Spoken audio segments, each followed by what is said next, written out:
अस्सलाम वालेकुम दोस्तों, उम्मीद करता हूँ आप खैरियत से होंगे। आज हम आए हैं चिन्योट की एक और मशहूर जगह मकबरा साईं सुख। तो आपको लेके अंदर चलते हैं और साथ इसकी तफसील भी बताते हैं। मकबरा साईं सुख का थोड़ा सा आपको महल वक़ूफ़ भी बताता चला जाऊँ। ये मकबरा चिन्योट की मरकज़ी पहाड़ियों के पास महल्ला मस्कीनपुरा में वाक़या है।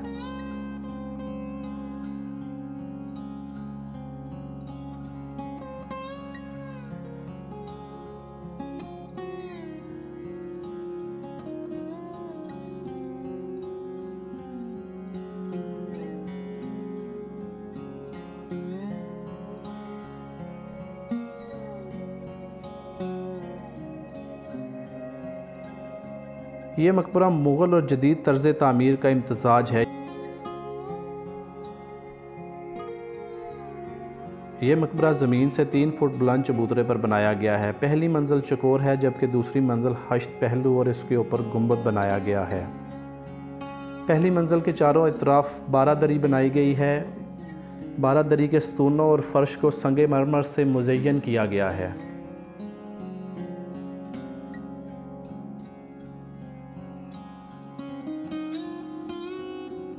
इसके अलावा मकबरा के इर्द गिर्द भी संगे मरमर लगाया गया है। मकबरा के 3 इतराफ में दरवाज़ों के साथ साथ संगे मरमर की जालियां नस्ब की गई हैं। सीमेंट से बहुत नफीस और ख़ूबसूरत बेल बूटे बने हुए हैं, जबकि गुंबद नुमा छतों को भी बहुत ही खूबसूरत और नफीस शीशाकारी से सजाया गया है। आप 1921 में मिडरांजा ज़िला सरगोदा में पैदा हुए। आपके वालिद का नाम शेख मोहम्मद अमीन था।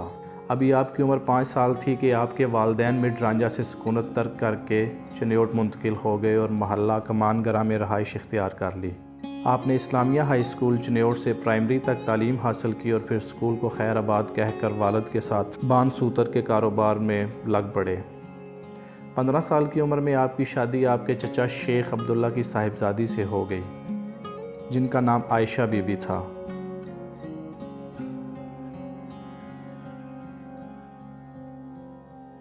शेख अहमद अल मारूफ साईं सुख की तस्वीर दिखाते हैं।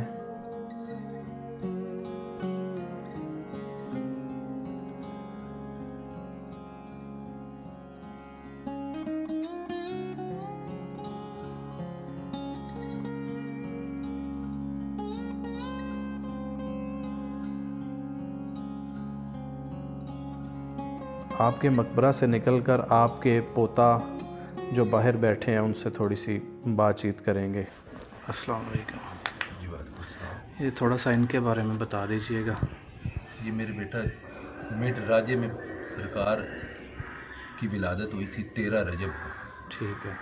वहाँ के मौलाना साहब थे, उनको सरकार नबी पाक सल्लल्लाहु अलैहि वसल्लम ने बिशारत कराई थी भाई मियाँ जी, इनके वालिद साहब मेरे सरकार के जी। भाई आपके यहाँ एक बच्चा होगा, अल्लाह का बंदा होगा। 13 रजब को विलादत हुई थी।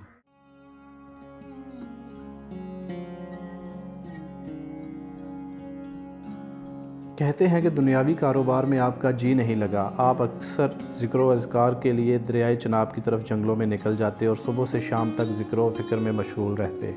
आपके मकबरा की बिल्कुल अपोजिट साइड पे सामने आपकी ज़ोजा हज़रत माई आयशा बीबी का मकबरा है। इनकी ज़ोजा के मकबरा के अहाता में इनके बेटों और बेटियों की कब्रें भी मौजूद हैं। हज़रत शेख अहमद माही अल मारूफ साईं सुख, आखिरकार आपने दुनियादारी को छोड़कर पहाड़ियों के पास सुकूनत इख्तियार कर ली और वहीं 2 दिसंबर 1987 को आपका इंतकाल हुआ। आपके 6 बेटे और 4 बेटियां हैं। आपने अपनी ज़िंदगी में ही अपना मकबरा बनवाना शुरू कर दिया था।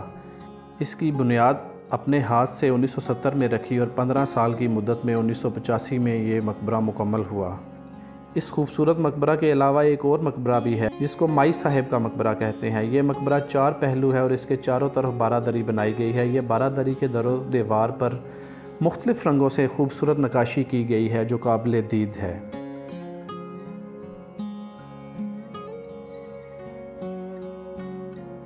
मकबरा की अंदरूनी दीवारों पर नहायत ही बारीक और ख़ूबसूरत शीशे का काम किया हुआ है। ऐसा काम किला लाहौर में वाक़ शीश महल में नज़र आता है। इस शीशे के काम की वजह से इसे शीश महल का नाम भी दिया गया है।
इस मकबरे के बिल्कुल पहलू में ये एक छोटी सी पहाड़ी भी वाक़ई है।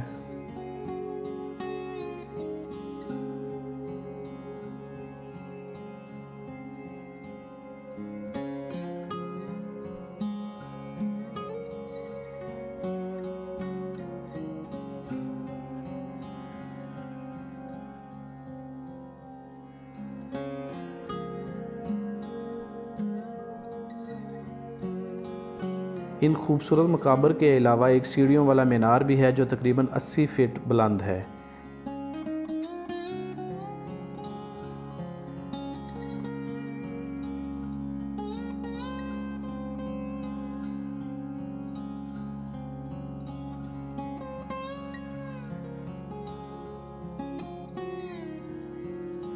ये मकबरा साइंसों के ख़ास मुरीद ठेकेदार मिस्री मोहम्मद इसहाक के बेटे मिस्री फैसल करीम और मिस्री इब्राहीम और इनके बेटों और भतीजों ने बनाया है।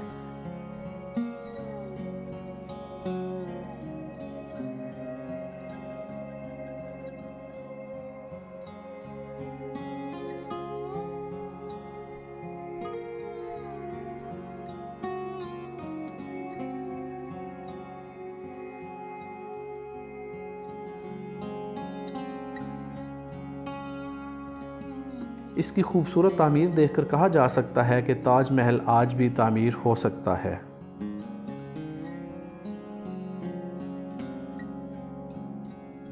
मकबरा साइंसुख के अहाता के अंदर हज़रत शेख अहमद माही का मकबरा और इनकी ज़ौजा माई आयशा बीबी का मकबरा और इनके बेटों और बेटियों की कबूर, और इसके अलावा आपके कई रिलेटिव जो हैं वो भी यहीं पे दफन हैं। अच्छा, यहाँ पे एक अमर काबिल ज़िक्र है कि ये ज़्यादा कदीम मकबरा नहीं है, लेकिन ये चनियोट की एक मशहूर जगह है और यहाँ का जो काम और जो कारीगरों ने जो काम किया हुआ है वो नहायत दिलकश और हसीन है और नहायत कारीगरी और महारत के साथ किया गया है। तो इस मकबरा को दिखाने का एक ये भी मेन मकसद था। और इसमें मैं एक स्पेशल शुक्रिया अदा करना चाहूँगा शहर जावेदां चनियोट, ये मुश्ताक अहमद गलोतर साहब हैं, उन्होंने ये बुक लिखी है और इंतहाई जितनी तारीफ़ की जाए कम है। इंतहाई काबिल ज़िक्र और इंतहाई मालूमात से भरपूर चनियोट के मुतालिक ये बुक है। तो मैं इनका स्पेशल शुक्रिया अदा करूँगा, और क्योंकि मैंने जो डिटेल्स आपको बताई हैं उसका ज़्यादातर हिस्सा इसी किताब से मैंने लिया है। मुश्ताक अहमद गलोतर साहब ने इस किताब में चनियोट की हिस्ट्री को ऐसे लगता है कि जैसे समंदर को कूज़े में उन्होंने कैद कर दिया है।